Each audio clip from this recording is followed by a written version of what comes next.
The postprandial state is a pro-oxidant state, meaning that after each meal, free radicals are produced as our body assimilates the food, and so we can't just have a bowl of berries in the morning to meet our minimum daily antioxidant needs and call it a day. Each and every meal should contain high antioxidant foods, which, if you remember, means plants.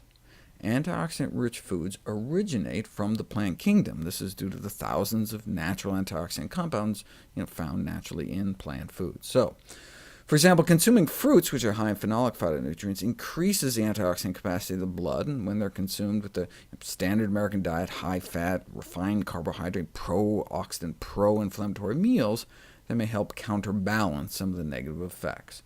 Given the content and availability of fat and sugars in the Western diet, regular consumption of phenolic-rich foods, particularly in conjunction with meals, appears to be a prudent strategy to maintain oxidative balance and health. And of all fruits, berries may be the best. So for example, here's the spike in oxidation caused by a Mediterranean meal of pasta, tomato sauce, olive oil, and fried fish. Obviously not enough tomatoes. Add a glass of red wine, which contains berry phytonutrients from grapes, and we can bring down the level of oxidation, but not blunt it completely. So the meal needs even more plants. In this study, they gave people standard breakfast items, resulting in lots of oxidized cholesterol in their bloodstream 1, 2, 3, 4, 5, 6 hours after the meal.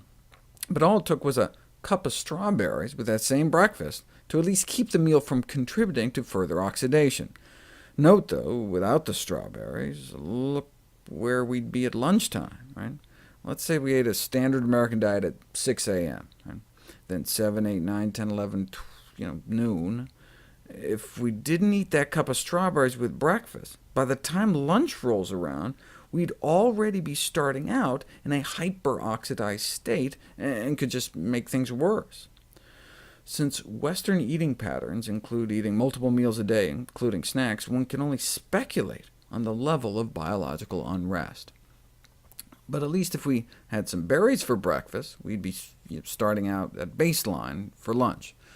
This acute protection is likely due to the antioxidant effects of the strawberry phytonutrients. Even better than baseline, how about our meal actually improving our antioxidant status? Here's measuring the antioxidant level of one's bloodstream after a crappy meal. It drops, using up our antioxidant stores. But eat a big bunch of red grapes with the meal, and the antioxidant level of our bloodstream goes up, such that our body's in a positive antioxidant balance for a few hours. Right? Same thing after enough blueberries. Right? And imagine if these ensuing hours between our next meal, right, we were sipping green tea or hibiscus, right, we'd have this nice antioxidant surplus all day long. What, according to the researchers, are the practical implications? These data provide an interesting perspective for advising individuals on food choices when consuming a moderate to high-fat meal is unavoidable.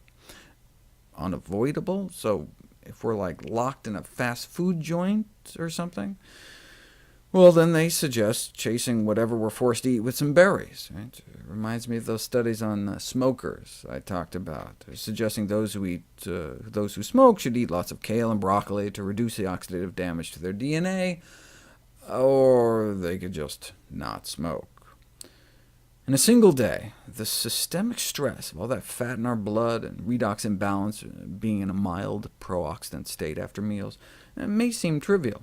Over time, however, these daily insults can lead to complicated atherosclerosis, contributing to hundreds of thousands of deaths a year.